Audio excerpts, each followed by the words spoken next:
everybody. Today we're going to show you our first tire skid loader. So these are your mini wheel 14 gas.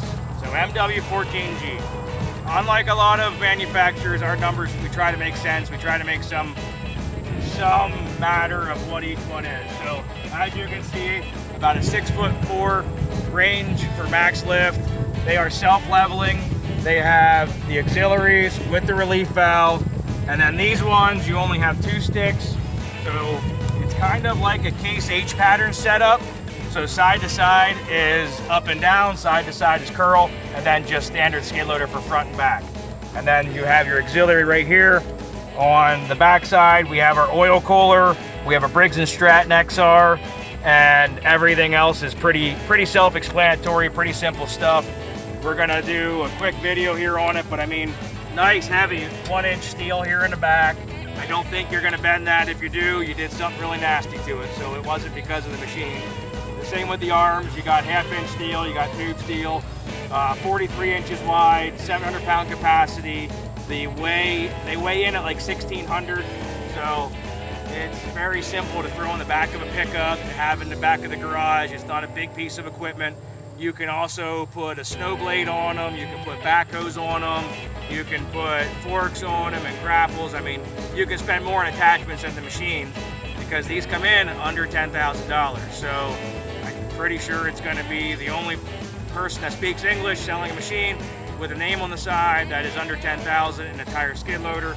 So these ones are under 10,000. They are going to be started in full production this month. So in the next 6 to 8 weeks, we're going to have them in full production. That if you wanted one, obviously we have 2 here today, but they were the first ones to try, test, make sure that everything's happy, and make a few changes on it. And the changes we make are common sense changes, so it's nothing I'm going to really get into. We're going to do a short video. Once we get a few more minutes here this afternoon, we're going to try to do a capacity video, doing some pushing and some pulling, but overall they do well. I'm going to try to just spin it around and give you guys a quick show you what they do.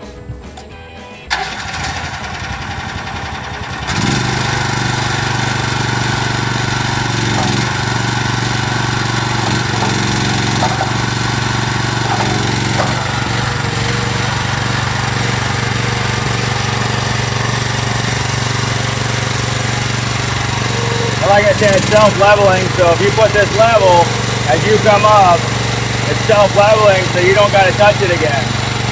You never made the mistake. Most people, when they come up, they don't remember that degree of change happened.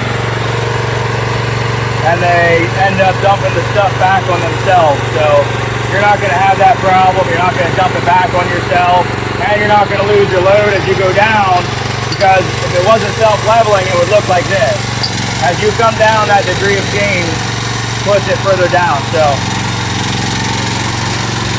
and they're a pretty speedy little unit. I mean, they're not a race car, but as far as traveling and moving material, they work pretty good.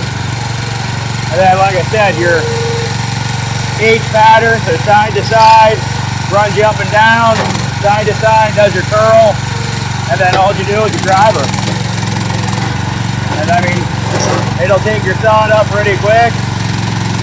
And we'll try to put some of that back.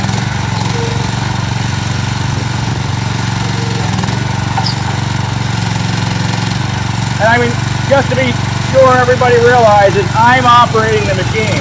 So if I'm telling this go up and go down fast, that's on me.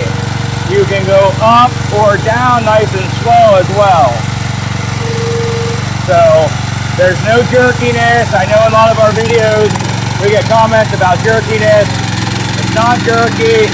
The only reason it's jerky is if I'm jerky. But I mean, smooth transitions from left to right, forward, reverse, all that good stuff. And then even if you're back dragging, so you'll fill your bucket and you'll put her down. And even if you're back dragging, two together, fix my rust in the yard there.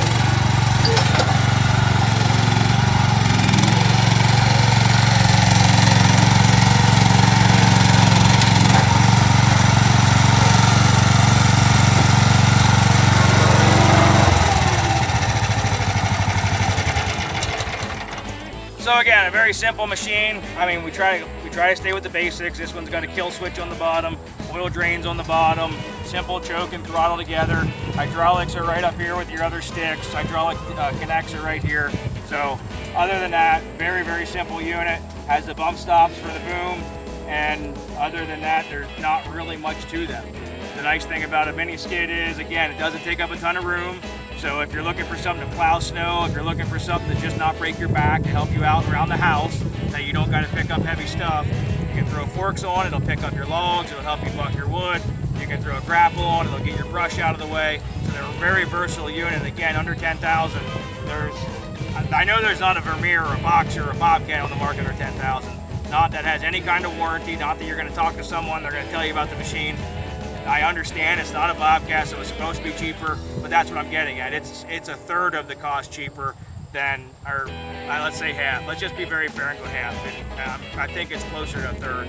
We're gonna do some capacity videos. If you guys that are interested, again, we have a new number.